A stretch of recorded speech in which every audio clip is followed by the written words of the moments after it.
Hello every one, வணக்கம் and welcome to Premi style. இன்றைக்கி பிரேமி ஸ்டைலில் என்னன்னு பார்த்தீங்கன்னா, கமெண்ட்டில் அடிக்கடி கொஸ்டின் வருது. சிஸ்டர், நீங்கள் எப்படி இவ்வளோ தைரியமாக இருக்கீங்க, போல்ட்னஸ் உங்களுக்கு எப்படி வந்துச்சு அப்படின்ட்டு இந்த கொஷின் வந்து ரொம்ப ஆஃப்டனாக வருது எனக்கு. ஸோ அதை பற்றி இன்றைக்கி உங்ககிட்ட சொல்லலாம் அப்படின்னு சொல்லித்தான். இது வந்து நான் அப்படியே பேசுகிற மாதிரி இருக்காது. ஒரு சில சீனரிஸ்லாம் எடுத்து அப்படியே பார்த்துக்கிட்டு நீங்கள் என்ஜாய் பண்ணிக்கிட்டே நான் சொல்கிறதையும் அப்படியே கேளுங்க. ஓகேவா? வாங்க அப்படியே வீடியோக்குள்ளே போகலாம். நான் வந்து நடந்துகிட்ருக்கிறது என்னன்னு பார்த்தீங்கன்னா, என்னோடய ஃபேவரட் ஸ்பாட் எங்கள் லோக்கலில் இருக்க அந்த மயர் கார்டனில் தான். இங்கே மோஸ்ட்லி எல்லா இடமும் எனக்கு தெரியும். உள்ளே பூந்து வெளியில் வந்து சின்ன சின்ன ட்ராக்கெல்லாம் கூட நான் போயிட்டு வந்துடுவேன். ஸோ அந்த மாதிரி ஒரு சின்ன குட்டியோண்டு ஒரு ட்ராக்கில் தான் உள்ளே நடந்துகிட்ருக்கேன். அப்படியே வாங்க அப்படியே பேசிகிட்டே போகலாம். ஓகே, என்னை பொறுத்த வரைக்கும் போல்ட்னஸ்ன்றது வந்து நம்மளுக்கு வந்து பிறப்புலேயே வரதோ அந்த மாதிரிலாம் கிடையாது. எப்படி ஒரு குழந்த 3 மாதத்தில் கமுந்து படுக்கும், 6 மாதத்தில் வந்து மண்டி போடுறது மாதிரி அந்த மாதிரி க்ராலிங் ஃபேஸ்லாம் இருக்கும் இல்லைங்களா? ஸோ அந்த மாதிரி தான் வந்துட்டு போல்ட்னஸ்ன்றது. நம்ம வளர வளர நம்ம கூடியே அது வளரும், அவ்வளோதான். இதில் வந்து நம்ம வளர்ப்புன்றது ஒன்றும் இருக்குது. என்னை பொறுத்த வரைக்கும் அந்த 5-6 வயசுக்குள்ளேயே எனக்கு இந்த போல்ட்னஸ் வந்துருச்சுன்னு நினைக்கிறேன். ஏன் அப்படின்னா, நான் என்னோடய வளர்ப்பு சூழ்நிலை அந்த மாதிரி. அந்த டைமில் வந்து அம்மா, அப்பா, எங்கள் தாத்தா, பாட்டி, எங்கள் தாத்தா அப்பாவோட அப்பாவும் அப்பாவோட அம்மா, இதுதான் எங்கள் ஃபேமிலியோட இதாக இருந்தது. அப்புறம் எங்கள் அத்தைங்க இந்த மாதிரிலாம் வருவாங்க போவாங்க, அவ்வளோதான். ஏன்னா எல்லோரும் கல்யாணம் பண்ணி, அத்தைங்கெல்லாம் கல்யாணம் பண்ணி போயிட்டாங்க. எனக்கு நல்லா புரிஞ்சிக்கிற அளவுக்கு நினைவு தெரிஞ்ச நாள்லேருந்தே நான் எங்கள் தாத்தாவை வந்து ஒரு ஐக்கானாக தான் பார்த்துருக்கேன் ஃபேமிலியில். அதாவது எங்கள் ஊரில் ஒரு ஊர்வடையாராக இருந்தார். ஸோ அதுவே ஒரு பெரிய லீடர்ஷிப் ரோல் அவருக்கு. அப்புறம் என்னன்னாக்கா, அந்த கோயிலெலாம் இது பண்ணுறது அந்த மாதிரிலாம் ஒரு நல்ல லீடராக தான் எங்கள் தாத்தாவை நான் பார்த்துருக்கேன். ஸோ அதனால் எனக்கு வந்து தாத்தா போல்டாக இருக்கார். ரெண்டாவது, எங்கள் தாத்தாவோட அட்வைஸ் எல்லாம் ரொம்ப நல்லாயிருக்குங்க. அது எப்படி சொல்கிறதுன்னு தெரில. எனக்கு ஒன்று தான் ஞாபகம் இருக்குது. நான் ஏற்கனவே பழைய வீடியோலாம் சொல்லியிருப்பேன்னு நினைக்கிறேன். எங்கள் தாத்தா என்னை வந்து காலையில் பல்லு விளக்கிட்டு அப்படியே சுற்றி வருவோம், காட்டை சுற்றி வருவோம், எங்கள் தென்னந்தோப்பை சுற்றி வருவோம். அப்போ எங்கள் தாத்தா சொல்லுவார், என்றைக்குமே வந்து உன் தோலுக்கு மேலே தான் உன் தலை இருக்கணும், யாரையும் நேராக கண்ணை பார்த்து பேசணும், பயந்துக்கக்கூடாது, உண்மையை பேச பயப்படக்கூடாது அப்படின்லாம் எங்கள் தாத்தா நிறைய அட்வைஸ் பண்ணுவார். அவர் பண்ணின எல்லா அட்வைஸ்லேயும் எனக்கு எப்பயுமே என் மண்டையில் ஓடுறது, உன் தலைக்கு மேலே தோல் இருக்கணும் அப்படின்னு தான் சொல்லுவார். அடிக்கடி அது சொல்லுவார், என் தோலை பிடிச்சி சொல்லுவார், உன் தலைக்கு. அது என்னால் மறக்கவே முடியாதுங்க. அது எப்படின்னு தெரில. இப்போ எனக்கு வந்து 50 வயசுக்கு மேலே ஆகுது. இன்னுமே நான் வந்து தோலுக்கு மேலே உன் தலை இருக்கணும், நிமிர்ந்து நிற்கணும், அந்த மாதிரி தான் எங்கள் தாத்தா சொல்லுவார். ஸோ அது வந்து எனக்கு ஒரு பெரிய இதாகிடுச்சு. இப்போ நம்ம படிக்கிறோம், கிராண்ட் பேரண்ட்ஸோட இன்ஃப்ளூயன்ஸ் எல்லாம் எவ்வளோ இம்பார்ட்டண்ட்டு, பிள்ளைங்களை வந்து கிராண்ட் பேரண்ட்ஸோட இருக்க விடணும் அப்படின்லாம் நம்ம சொல்கிறோம். ஸோ இதுதான் அதனோட இம்பார்ட்டண்ட்டுன்னு நினைக்கிறேன். ஸோ இதை வந்து இந்த ஃபிஷ் வந்து நான் முன்னால் வீடியோவில் ஒரு முறை காமிச்சிருப்பேன். எவ்வளோ ஆக்டிவாக வந்துட்டு போய்ட்டு இருந்துச்சிங்க இல்லைங்களா? பட் ஆனால் இன்றைக்கி வந்து இட்ஸ் லைக் 4 o'clock இந்த ஆஃப்டர்நூன். ஸோ எல்லாம் பாருங்கள், அப்படியே நேப்பிங், எல்லாம் ரெஸ்ட் எடுக்குதுங்க, அப்படியே அமைதியாக இருக்குதுங்க பாருங்கள். சரி, மார்னிங்கில் வந்து அவ்வளோ ஆக்டிவாக இருக்கும் இந்த ஃபிஷ் எல்லாம். ஓகேங்க, இப்போ பேக் டு மை ஸ்டோரி. போல்டாக இருக்கிறது அப்படின்றது வந்து it's not an easy thing. போல்டாக நம்ம இருந்தோம்னா நம்ம நிறைய பிரச்சனைகளை சந்திக்க வேண்டி வரும். ஏன்னா போல்டாக இருக்கும்போது நம்ம உண்மையை பேசுவோம். ஆனால் நம்ம உண்மையை பேசினா எதிர்த்து பேசுகிறோன்னு சொல்லுவாங்க, வாயாடின்னு சொல்லுவாங்க.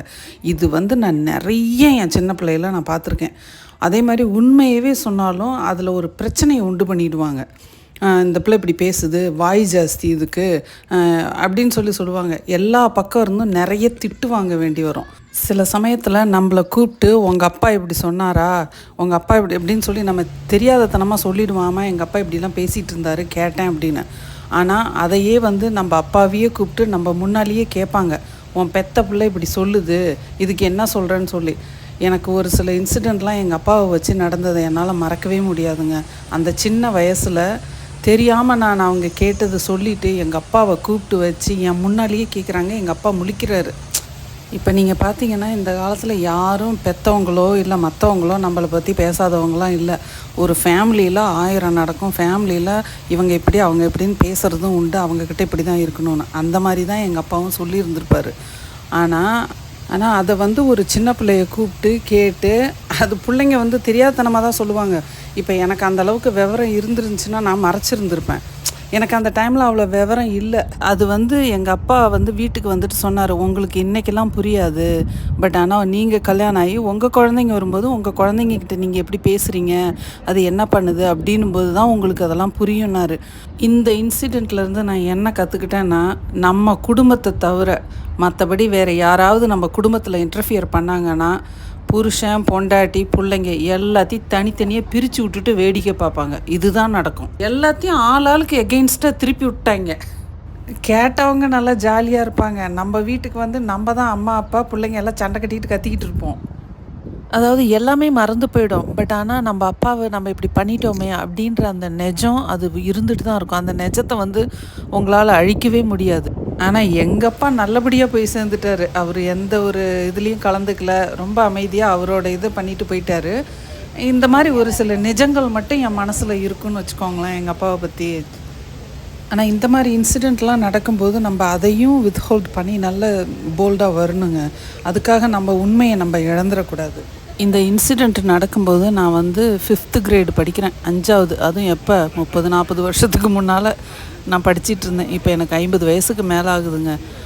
பட் ஆனால் அந்த மாதிரிலாம் போல்டாக இருந்தீங்க, உண்மையை பேசுகிறீங்க அப்படின்னா இந்த மாதிரி விஷயங்கள்லாம் நடக்கும். ஸோ இந்த எக்ஸாம்பிள் வந்து நான் உங்களுக்கு எனக்கு வீட்டில் நடந்ததை மட்டும்தான் நான் சொல்லியிருக்கேன். பட் இந்த மாதிரி நான் வந்து ஸ்கூல் காலேஜஸ்ஸு இதிலெல்லாம் I have faced a lot and that's what moulded me to be so bold because I never lost that. And also strong and bold women, they are not born. They are molded because of the pain they felt, because of the, the space that they went through. A strong, bold woman, there is lot of suffering, there is lot of pain. And fortunately, that all turned out to be the best for my life. Second thing வந்து I don't like to live a prescribed life. இவங்க இப்படி தான் இருக்கணும், அவங்கள மாதிரி இருக்கணும், இவங்க I don't want to live a prescribed life. I want to live mine and I want to tap in to my power and live. So அந்த ஒரு வித்தியாசம் எனக்கு எப்பயுமே அங்கே இருக்குங்க. Just to live a little different. Don't go for something that somebody has already ton. Just try to do your walk on your own path. Try to do your own stuff. அப்புறம் இன்னொன்று என்னென்னு பார்த்தீங்கன்னா, இந்த boldness அப்படின்றது வந்து இந்த 4 பேரை சுற்றி வச்சுக்கிட்டு கூட்டம் கூடிக்கிட்டு அங்கே போகிறது இங்கே போகிறது இதனால் வர்றதெல்லாம் போல்ட்னஸ்ஸே கிடையாதுங்க. It is not that. The boldness is you stand alone for what you believe in. At the same time your attitude are whatever you believe in should never ever disturb others. அடுத்தவங்க கண்ணில் கண்ணு தெரியும் வர மாதிரி உங்களோட நடத்தைகள் இருந்துச்சு அப்படின்னா you will have to pay for that. That's another painful thing. Like I say, karma is a boomerang. It comes back to you. It doesn't go too far.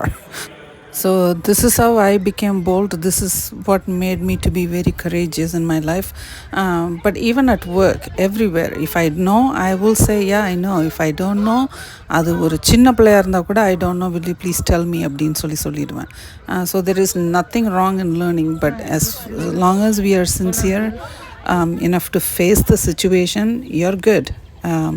So இதுதான் எனக்கு தெரிஞ்சு என்னோடய போல்ட்னஸ் ஸ்டோரி. நான் எப்படி போல்டாக இருக்கிறேன் அப்படின்றது. இப்போ எனக்கு என் கிராண்ட்பா என்னோடய தாத்தா வந்து இதெல்லாம் எனக்கு கற்றுக் கொடுத்தாரு அப்படின்றதுனால அவர் நல்லவர் வல்லவர் அப்படின்லாம் நான் யாருக்கும் சொல்ல வரல. He was also a human being. He might have done things wrong too. So I don't no.